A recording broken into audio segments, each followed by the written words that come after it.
Hey everyone, David Neagle here. Welcome to another episode of the Successful Mind Podcast. Today I want to talk to you about a process that you can use to solve any problem.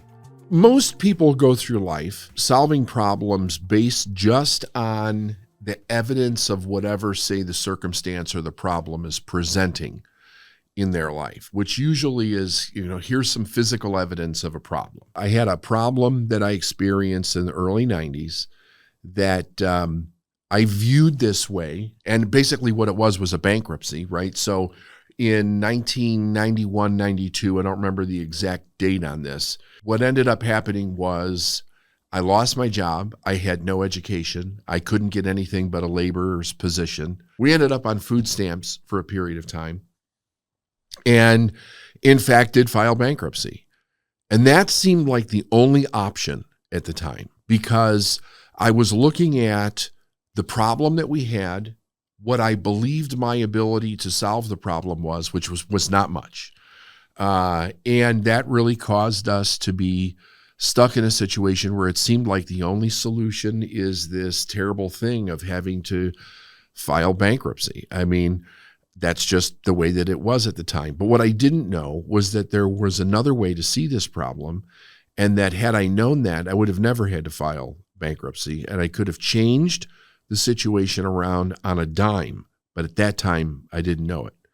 So later on in life, after I had started a business, I ran into a much larger problem when somebody basically took a large sum of money from our company and left me with tax bills, left me with all kinds of personal bills, business bills, kind of took my list at the same time. And it was actually a worse situation to be in than when I had the original problem many, many years before.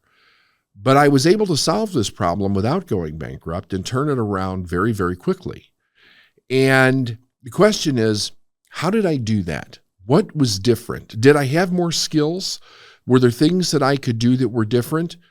Yes, on the surface, that's what it looks like, although there were definitely ways that I could have done things different back in 91, 92 when I first ran into this problem. But I only could see those things looking in reverse. I couldn't see them at the time. So here's where it comes down to what the issue is. First of all, we have to understand that we're creative beings, and most people never take that into consideration when they think about problem solving, meaning that yes, you may have a series or a set of data or facts or circumstances, hardcore situations, and data right in front of you. And it all paints a story. It paints a picture. What happened, what the consequences, where is this going, what went wrong, did someone make a mistake, what do we do now? But what most people don't take into consideration is that there's always another way. And they don't take that into consideration because they've never been trained to really look at that before, that there's actually another way, meaning that because you're a creative being, you can create a completely different outcome no matter what the problem is that you're facing. And today I want to show you how to do that. I want to explain to you how to do it, because the explanation of it's not difficult, but you do need to practice it to be able to do it. So number one rule is that you have to understand you're a creative being. All the faculties of our intellect are creative in nature, right? That's exactly what human beings do. We're constantly creating, whether we're conscious of it or we're not conscious of it. The one thing that we do every day is create. Now, if a person is stuck in a victim mindset, they won't believe that, because they're generally raised in a victim mindset, which means that they grow up with everybody else having the power, all the other circumstances having the power, and the only way to change their circumstances is to change everybody else. Well, we all know that that doesn't work, but still it becomes the prominent way that most people view the world. They don't know that they're a creator. They do not understand the power that they actually have. So the idea is that if you understand, and if you have trouble understanding this, maybe you need to study.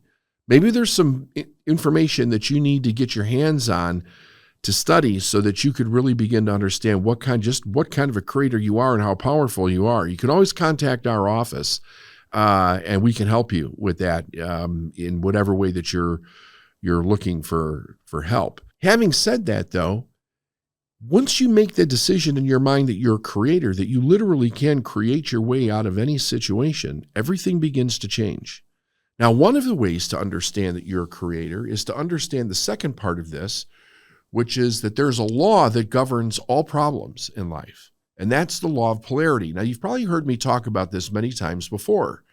The law of polarity states that everything in the universe, physical and non-physical, has an equal and opposite side to it. You can't have one thing without the other side being there, right? And I deplore you to find something where that's just absolutely not true. It's true with everything. Generally, when we have a problem, we're hyper-focused on one side of something. But if you understand the law of polarity, it reminds you to focus on the truth that there's another side to it. There's a solution to it. Through the proper use of your imagination, you could see whatever outcome that you want to create. Now, I want you to think about your imagination for a moment, right? Most people take this for granted and they don't see any seriousness in it whatsoever. What would be the purpose of a human being having a vivid imagination other than to create with? It would serve no other purpose whatsoever. To be able to create any image or idea in your mind and hold that image in your mind is the use of your imagination. And most people use it in a way where it causes more problems, right? So they have a problem occur, something goes wrong, situation, circumstance, whatever it is that it might be, and they start focusing on everything that can go wrong. In other words, they start engaging their imagination, focused on what things or how it could possibly go wrong. They don't understand that their imagination is part of our creative power. And whatever idea you imagine and hold with your will in your mind, you will manifest in your life. But again, if a person's coming from a victim mindset, they won't realize that they're creating their own life. They will not understand why they keep having the same problems over and over again.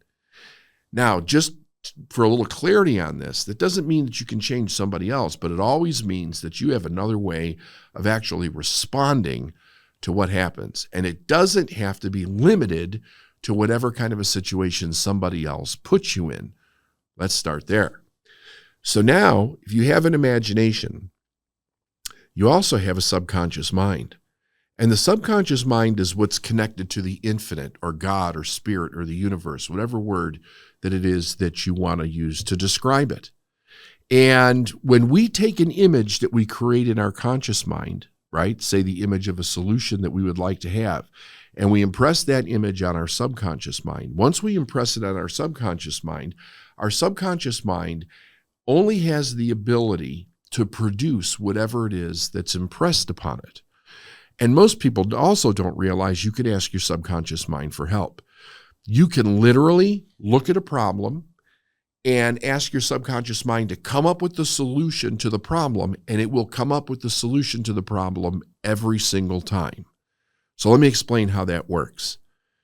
The conscious mind and the subconscious mind work together, but they operate differently. The conscious mind can think, it can reason, it can accept, it can reject, it can imagine, it can say yes or no, it can think logically.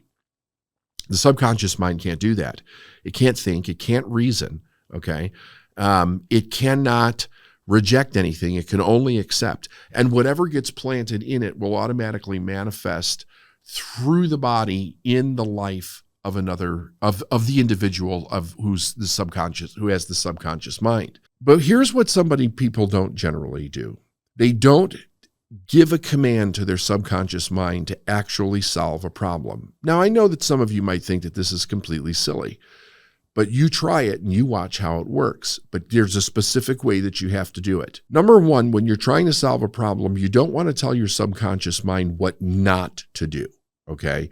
You don't want to say, all right, subconscious, don't get me out of this. Don't create this problem. Don't create that problem. Don't create another problem. I don't want this to happen. I don't want that to happen. Because if you do that, that's the image that you're turning over to your subconscious mind. And of course, it will do nothing but exacerbate the problem that you already have. You must form a very clear image of the idea of the problem, the way that you want it solved. In other words, you start with, what do I want? Here's the problem, whatever the problem is. What do I actually want? That's what you need to start thinking of, not what you don't want, which is what most people do. And we're kind of programmed that way as kids.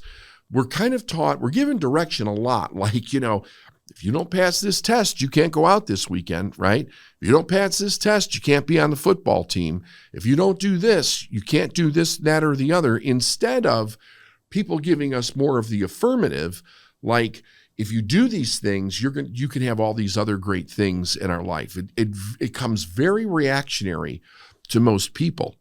So they never learn how to think in the affirmative of what it is that they actually want to create. That causes a big problem.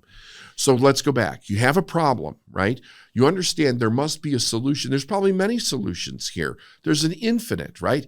There's no law of lack and limitation in the universe. It's only a law of abundance. So there's always more. You may not think that, you may not experience it in your life, but I promise you that it's there. There's always more. So the next thing is to understand that the solution must be there. What do you want? Sit down, think about the problem, and then ask yourself, what do I actually want here? Now, you don't want to come from, I don't want this problem to have never happened. It happened. You can't change that. And no more than you can change the time that you got up this morning. That's whatever time it is, it's forever. But you can think, what do I want futuristically? What do I want this solution to look like? And you're only limited by the constructive use of your imagination. You can think as big as you want. The only key is that you must start to believe whatever it is that you're coming up with in your mind, which I'll talk about in a second. So you get very clear, maybe even write down exactly what you want, sit and meditate, build an image of that very specific thing, see yourself in that image, and then say to your subconscious mind, I command you to find the answer to this problem. I command you to find the answer to this problem. Turn it over to your subconscious mind. Let your subconscious mind work out the problem.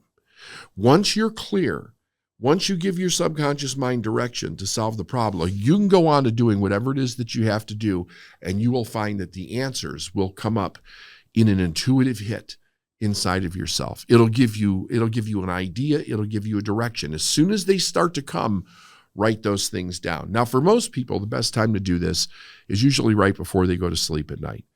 If they put themselves in a very relaxed state, they understand what the problem is, they understand the direction that they want to go, and then they ask their subconscious mind to solve the problem, it'll solve the problem every time. We have a tendency to get in a way and say, I've got to solve this problem. I got to sit down. We rack our brain. We're up at 2:00 in the morning, walking the floors.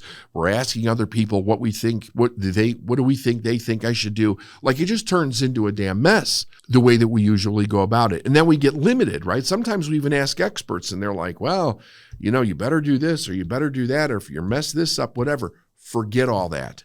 Forget all that. Not that some advice can't be a good thing, especially in certain situations, but it doesn't prevent you from seeing the outcome that you truly want in life. Now, some people say that this you ask God for this. That's fine. Universe, spirit, whatever word you want to use for yourself is totally fine. But you don't ask from a place of what you don't have, right? You don't ask from a place of what you don't have. You see the result that you want. And then you ask your subconscious to solve it, to give you the answer of what it is that you want. And it will do it every single time. Later on in my life, when I had a big embezzlement in my company, I went through this process and I turned it all over to that idea. Help me solve this problem. And every solution began to pave the way for the next step. We turned it around in less than a year. It seemed at the time that we were totally locked in a box and we weren't going to be able to get out of that box. There was even a consideration by somebody else in my life that I go get a job at that point, because how are we going to turn this around? We were going to have to go bankrupt again. It's like, I'm not doing that. I'm absolutely not doing it. Once I got out of the fear mode of the original problem that happened, I began to sit down and I began to think, what do I want? What do I want? And then I asked my subconscious mind, show me the way. Show me the way to do it. And sure enough, it showed me the way. It came up with ideas in my mind that had not been there before. I began to take action on those ideas. Every door opened that I needed to open to turn around the problem. It will work for any problem. And I've done it ever since. It'll work for any problem that you have. It'll open any door that you need. It'll help you find any person that you need. It'll help you find whatever resources, money, or any other resource that you could possibly want in your life. It will show you exactly what to do. It'll show you exactly where to go. It'll show you exactly what it is that you need to turn a problem around and to do it in shorter order than probably anything else. But you have to work on it. You have to believe it. And to believe it is to understand how the process actually works. You have to rely on the truth that the answer to that problem has to be there. And you've got to get out of the consequence and focus on the truth. The last little bit of this is that when you do it, get rid of all doubt and worry from your mind. Just cast it to the wind. Only focus on what you want, and it will show up. If you sit around and let your mind fill with doubt and worry, you're going to have more of you're not going to get the answer, because when you worry, when you get emotionally involved in something, you're telling your subconscious mind, produce more of this in my life. The idea is stay in the expectation of what you want. Expectation is a powerful force that will bring you anything that you could possibly imagine. Do this, work this out, and then let us know how it worked for you. Love you guys. Have a great day. Talk to you soon.